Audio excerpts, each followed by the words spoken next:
Bienvenue pour cette table ronde à partir du roman d'Héry Emmanuel Schmitt qui a été adapté en bande dessinée Oscar et la Dame Rose par Vincent Zabu et Valérie Vernet. Donc nous avons pour cette table ronde l'auteur Vincent Zabu, la dessinatrice Valérie Vernet, Isabelle Duportal qui a découvert la BD et va nous faire les liens avec ce qu'elle a vécu elle dans l'accompagnement d'un de leurs enfants atteints d'un cancer. Notre évêque Hervé Gosselin, avec à la fois sa qualité de médecin, d'homme de Dieu, et qui va nous dire aussi comment ce roman adapté, enfin comment cette BD a résonné. Et puis Alain, de l'association Enfants Malades en Charente, voilà, qui vient de découvrir l'adaptation en bande dessinée. Voilà. Et moi-même, je suis Pascal Molot, qui suis là pour faciliter, et qui ai une expérience aussi de médecin en hématopédiatrie.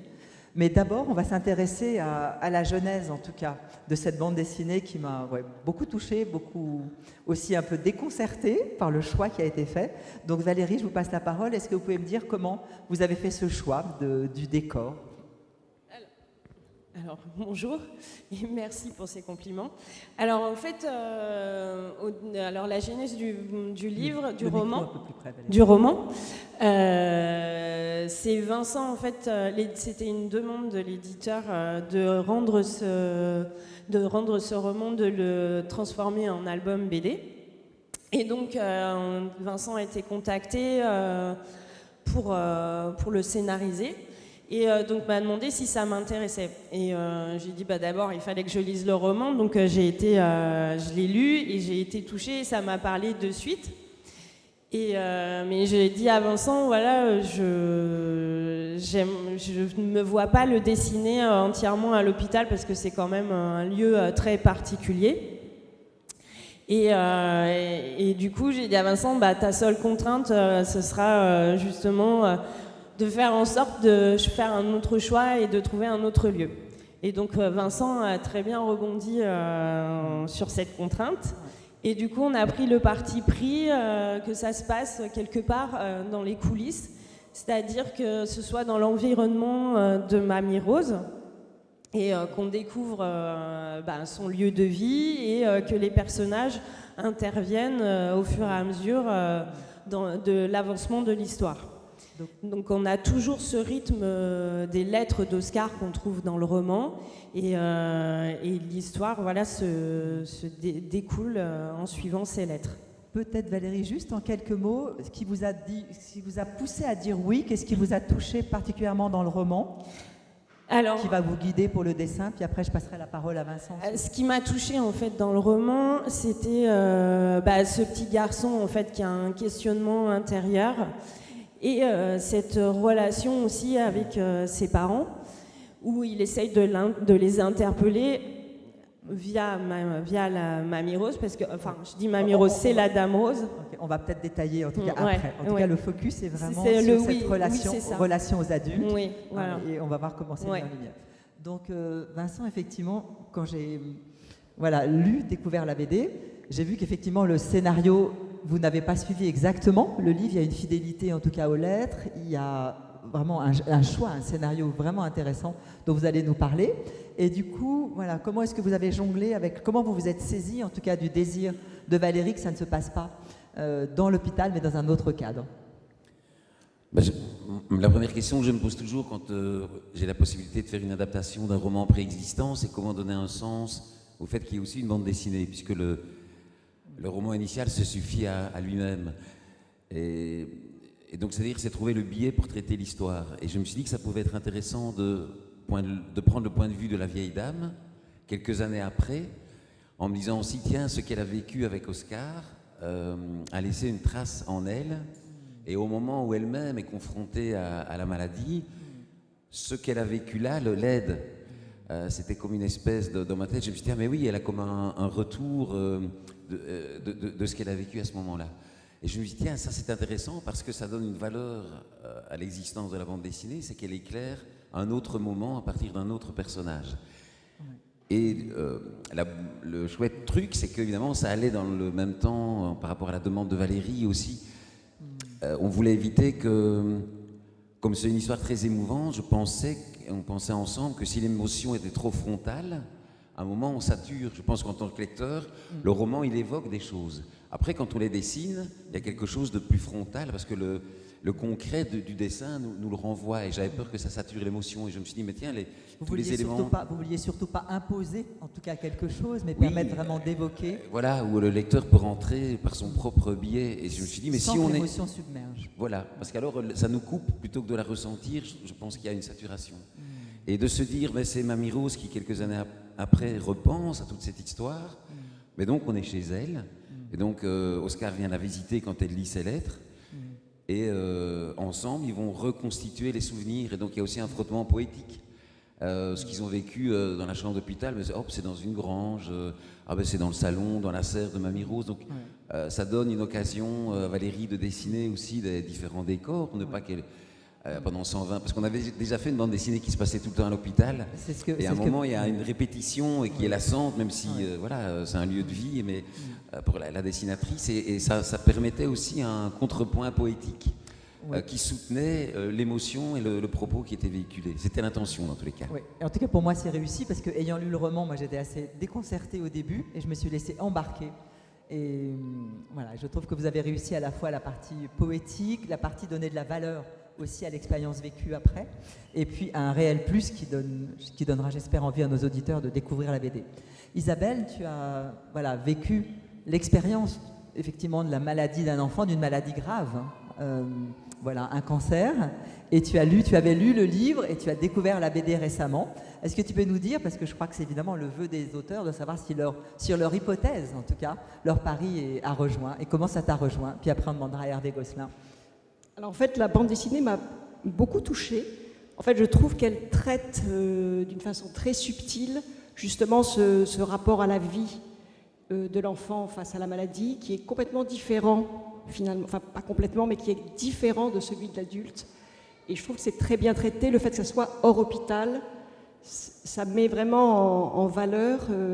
Je dirais que l'enfant vit quand même sa maladie, mais tout ce qu'il a, il ne veut pas que les relations changent en fait. Et c'est ça, et c'est ce rapport-là, je trouve, qui est très bien traité avec les parents en fait, et le fait que l'enfant a besoin de vérité.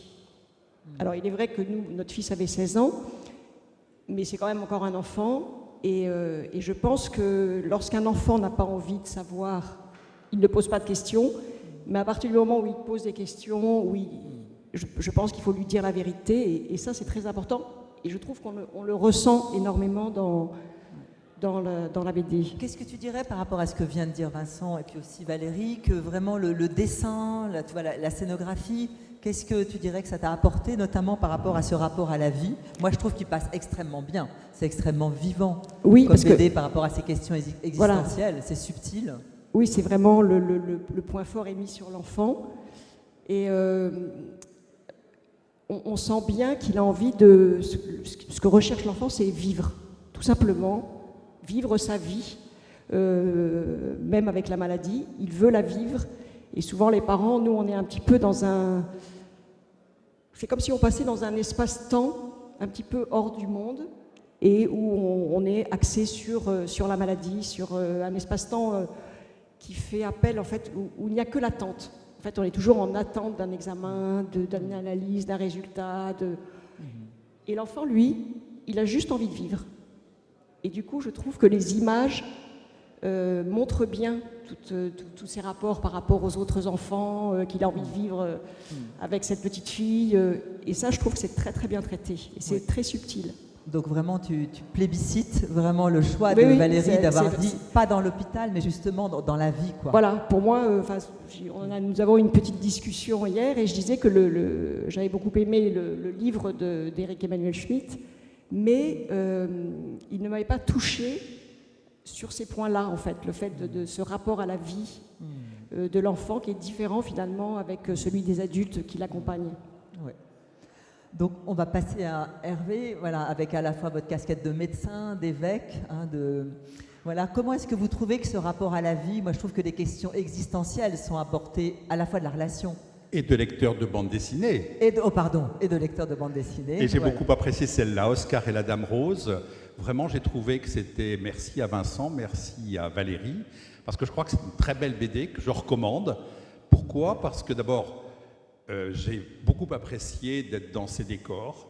Je crois que la serre là, de la Dame Rose me paraît tout à fait hospitalier. J'ai apprécié d'y être de temps en temps. Et puis la sobriété des dialogues également. Alors que tout est dit, il n'y a pas besoin d'en rajouter beaucoup plus sur des choses essentielles, sur les questions que se pose à la fois un enfant. Mais je crois que les questions de l'enfant rejoignent souvent des questions masquées ou des réserves ou des difficultés des adultes. Cet aspect aussi entre l'enfant et la vieille dame me paraît pertinent. Une vieille dame qui sait qu'elle est à la fin de sa vie et elle a quelque chose à apporter à l'enfant et l'enfant a quelque chose à lui apporter également. C'est très beau, je trouve, cette manière d'envisager effectivement nos rapports réciproques. Et puis alors c'est le mal, hein, je veux dire, c'est un mal parce que c'est pas dans l'ordre des choses qu'un enfant meurt ou qu'un enfant soit très malade. Et je crois que c'est pour les parents comme pour l'entourage. Mais ce n'est pas un mal moral, puisqu'il n'y a pas de faute, etc. Mais c'est quelque chose qui nous heurte beaucoup.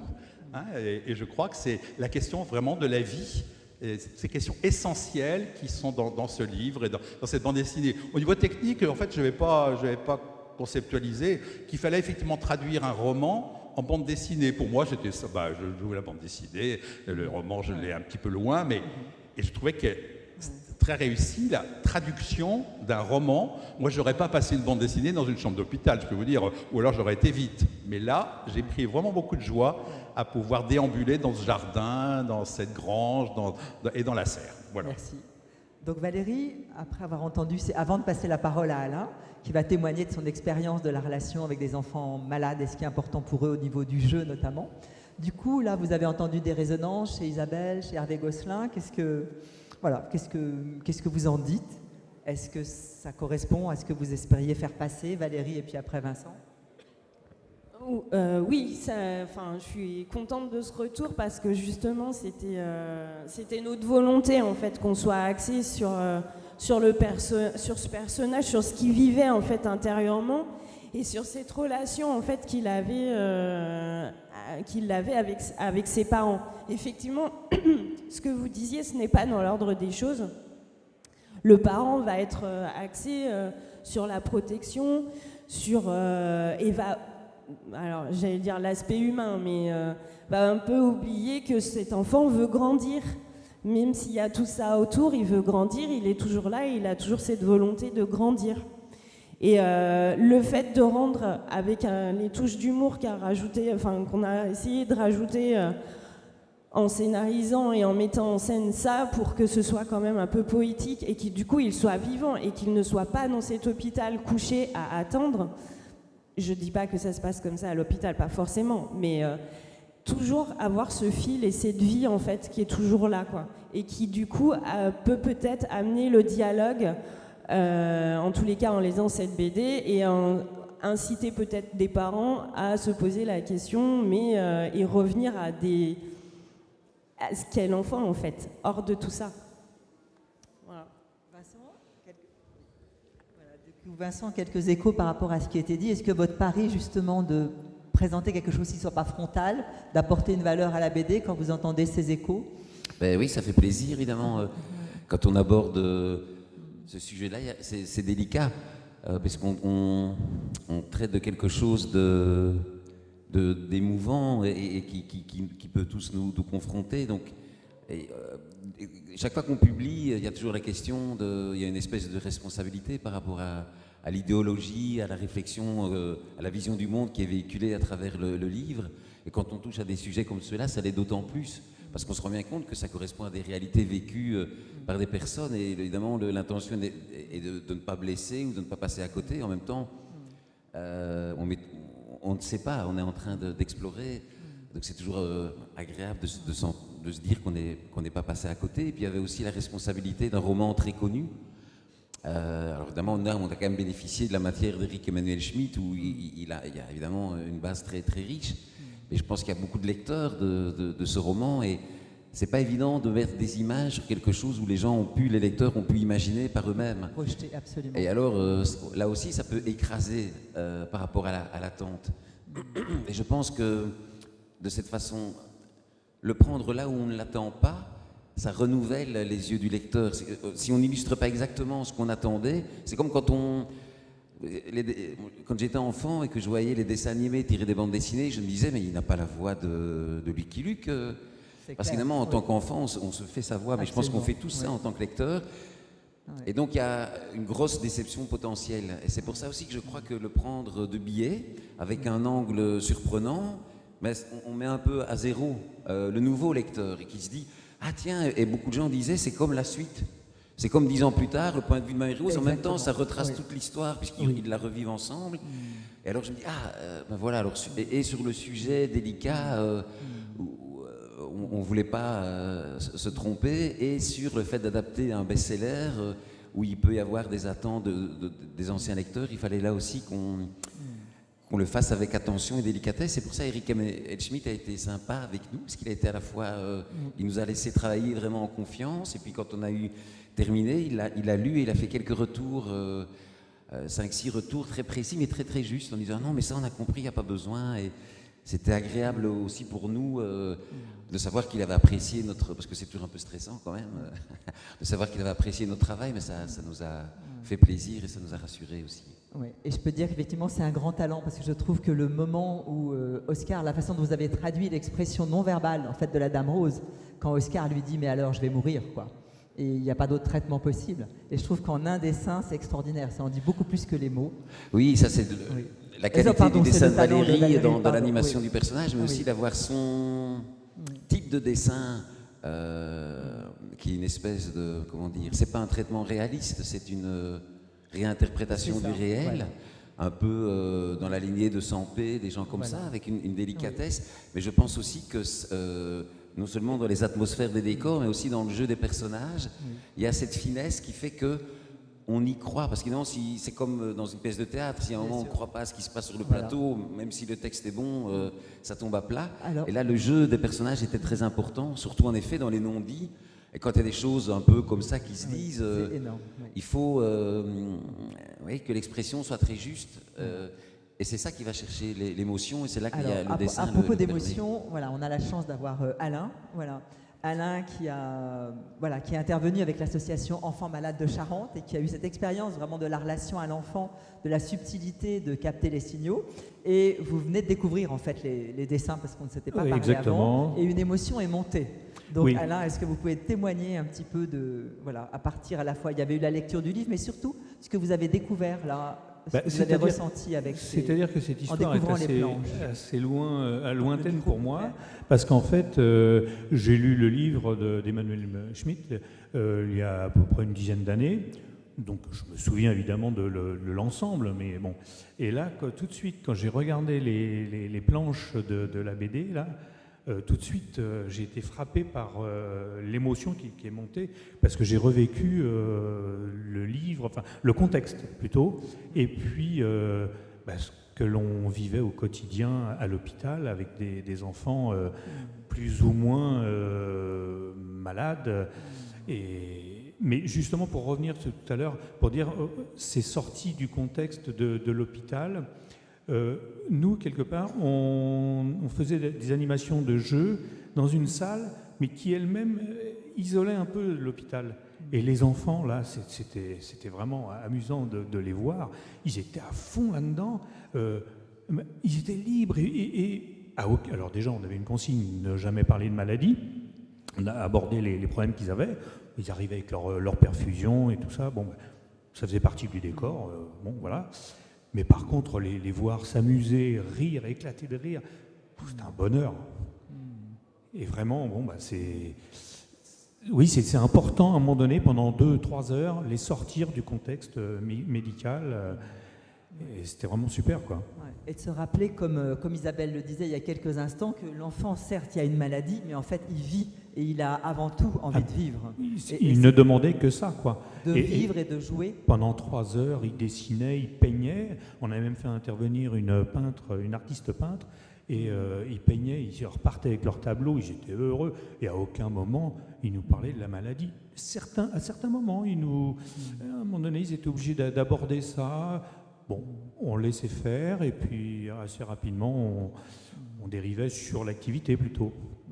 Et je trouve qu'effectivement, c'est la force de la BD, Valérie et Vincent, que de mettre effectivement peu de mots, mais il y a les moments clés. Vous avez vraiment repris les moments clés où la Dame Rose capte les signaux.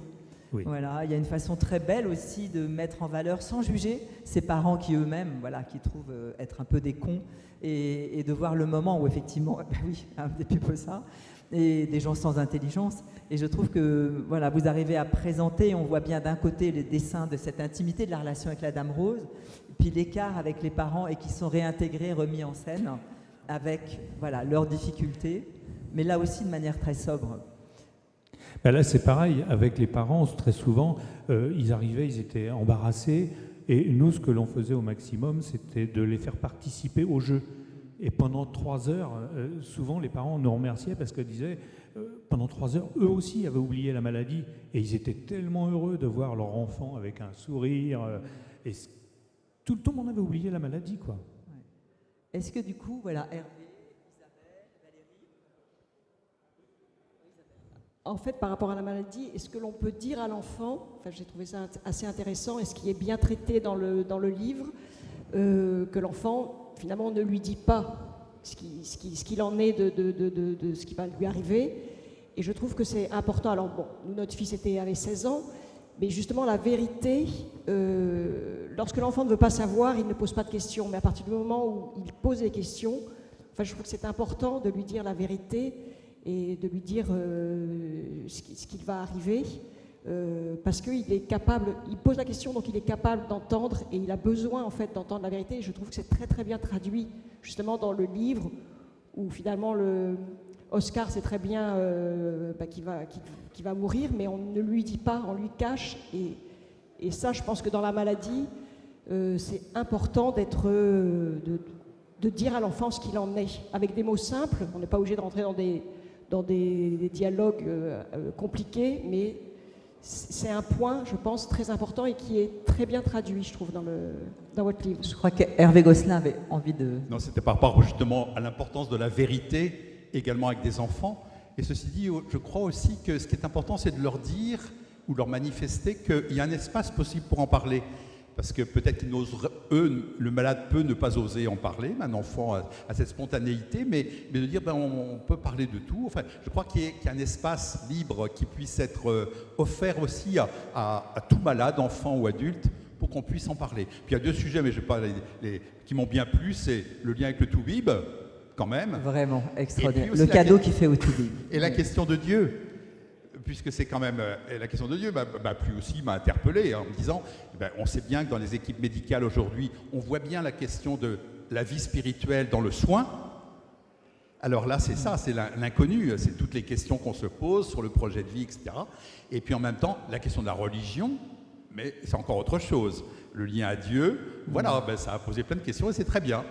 Parce que les questions nous font avancer et je pense qu'il y a tout un questionnement essentiel qui est rapporté dans cet ouvrage. Qui là aussi est abordé de manière extrêmement subtile. Je vous disais juste avant de commencer, que juste ces quelques dessins où elle l'emmène dans la chapelle, voilà, elle l'invite à porter ce regard sur le visage du Christ. Je trouve que vous l'avez traduit magnifiquement.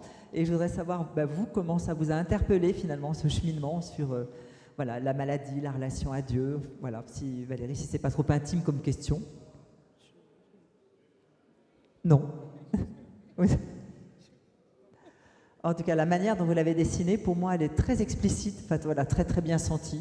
Est-ce que, voilà, Vincent, vous avez envie de dire? Là aussi, la chance qu'on avait, c'est qu'on est parti de l'ouvrage d'Eric Emmanuel Schmitt, et comme c'est un philosophe et qu'il a traité de ces questions-là régulièrement, quand je me suis posé la question de l'adaptation, je me suis dit, mais comment traduire parce qu'il y a aussi une synthèse à faire, parce qu'évidemment, on ne peut pas mettre tous les mots, parce qu'alors il faudrait 300 pages en bande dessinée. Comment garder l'essence même de son propos, en fait. Et comment, justement, le mettre en scène. Et ça, alors, sur la chapelle, je me suis dit, mais comment, de nouveau, rendre concret la question qui se pose et le dialogue qu'ils ont. Et c'est pour ça que aussi le charme de cette petite chapelle dans un sous-bois où l'image vient ancrer, c'est les questions. Ben oui, mais enfin, Oscar, avec toute sa spontanéité, il dit, mais tu voudrais qu'il soit Superman en collant, et ben oui, il souffre, et donc il fallait parvenir à, aussi pour les plus jeunes lecteurs, j'ai l'impression, supporter le côté abstrait de la discussion par quelque chose de concret. Et qui avait un certain charme. C'est aussi pour ça qu'à un moment, dans cette séquence-là, ils sont immobilisés, les personnages. Ils s'asseyent à genoux, et le fait que finalement le jeu soit minimaliste, là, et ça permet de faire exister la qualité du dialogue d'Éric Emmanuel-Schmitt. Et parfois, il faut juste dire, bon, il y a une belle matière, on ne va pas compliquer, on va faire confiance à ça, mais on va les mettre en situation, et ça va jouer tout seul un petit peu. C'était ça l'intention pour essayer de traduire ce moment-là qui fait écho aussi aux lettres à Dieu qu'il écrit. Enfin voilà, il y avait, évidemment, c'était aussi un des thèmes qui était présent dans toute l'œuvre, et où là aussi on devait trouver une façon de l'aborder assez simple et assez concrète. Dans tous les cas, c'était ça l'intention. Voilà, est-ce que du coup, pour moi, comment est-ce qu'on peut donner envie, Isabelle, Hervé, comment est-ce qu'on peut, en tout cas moi j'ai vraiment envie de recommander aux lecteurs qui ont déjà lu Oscar et la Dame Rose de le découvrir, parce que comme vous avez dit, c'est une autre perspective, ça apporte en tout cas je trouve énormément, aussi bien sur le plan existentiel que sur ce plan de la simplicité à avoir de la relation avec un enfant malade. Je trouve que le défi pour avoir été médecin en hématopédiatrie et aussi en hémato-adulte, c'est nous-mêmes adultes, de travailler nos propres peurs pour retrouver cette simplicité. Donc oui, pour moi, c'est un univers qui est poétique. C'est vrai que le médecin, c'est assez drôle aussi, comme Oscar le confronte un petit peu. C'est cadeau, ouais. C'est ça la spontanéité de l'enfant, c'est qu'à un moment, il y a une vérité qui sort, bam. Et alors, c'est là aussi qu'on voit qu'Éric Emmanuel-Schmitt touche à quelque chose de juste. Et donc, à un moment, on se dit, ok, moi, quand je vois ça, je dis, on va pas passer à côté, on va s'emparer de ça, et en sachant que Valérie va pouvoir faire jouer le personnage. Et c'est vrai que c'est touchant à la fin, quand il lui dit, mais écoutez, docteur, arrêtez de porter le monde sur vos épaules, là, c'est pas de votre faute. C'est aussi ce il fait un de cadeau, l'enfant il fait vraiment un qui a une cadeau. maturité, C'est ça, oui. voilà. Et ce sont les enfants qui nous apprennent, ou les malades qui nous apprennent. Il fait un cadeau magnifique aux soignants. On sent que là, parce qu'on a déjà tous vécu des gens malades autour de nous, et c'est vrai qu'il y a parfois, oui, ça nous confronte aussi à la simplicité, à oser un moment, lâcher, et puis être vraiment dans la relation, et c'est pas si facile, parce qu'en effet, on vient avec nos peurs, et je trouvais ça m'a beaucoup fait rire aussi, quand Oscar, comme aussi avec ses parents, dit les choses platement, où la vérité sort d'un coup, quoi. En tout cas, merci à vous deux, parce que je pense que c'est un magnifique cadeau pour les enfants, pour les soignants, pour les parents. Est-ce que du coup, avant qu'on termine, un petit peu le mot de la fin, et je sais qu'on a aussi l'éditrice, non, elle n'est plus là. Ah ben si, elle est là, voilà. Je ne sais pas si vous avez envie aussi de dire quelque chose, ou après avoir entendu, est-ce qu'il y a une question à laquelle vous aimeriez, que je pose, et à laquelle vous aimeriez qu'il réponde? Non. Isabelle? Oui, je voulais juste rajouter, ce qui est important, c'est d'être vraiment en vérité avec l'enfant. C'est ça. Parce que lui, il est en vérité avec lui-même. Lui, ce qu'il voit, c'est « je veux vivre ». Quel que soit ce qui m'arrive. Et du coup, c'est vraiment important. Et moi, j'avais été frappée par le corps médical, là où il a été suivi, parce qu'en fait, les médecins se sont adressés à lui et pas à nous. Et ils lui ont dit vraiment la vérité et lui ont expliqué. Et en fait, j'ai trouvé ça assez exceptionnel. En fait, vraiment, la prise en charge et le respect en fait, par rapport à l'enfant. Bon, il avait 16 ans, donc il était plus âgé que Oscar, mais quand même, je pense que la vérité, lorsque l'enfant la veut, il faut le lui dire. C'est ça, vraiment, je trouve que vous amenez magnifiquement cette relation, je dirais, égalitaire entre deux personnes. Et ce que je trouve, je disais à Valérie quand on prenait un café, magnifique, c'est vraiment qu'à la fin, c'est ce petit bout de chou qui vient aider cette vieille dame, et on voit la différence à la fois de maturité qui s'efface complètement, et on voit bien qu'on reçoit autant, en tout cas qu'on donne, et que lui va venir aider. En tout cas, moi, c'est une BD que je vais recommander aux soignants, parce que j'interviens et j'accompagne en tout cas des équipes, et en tout cas à tout le monde.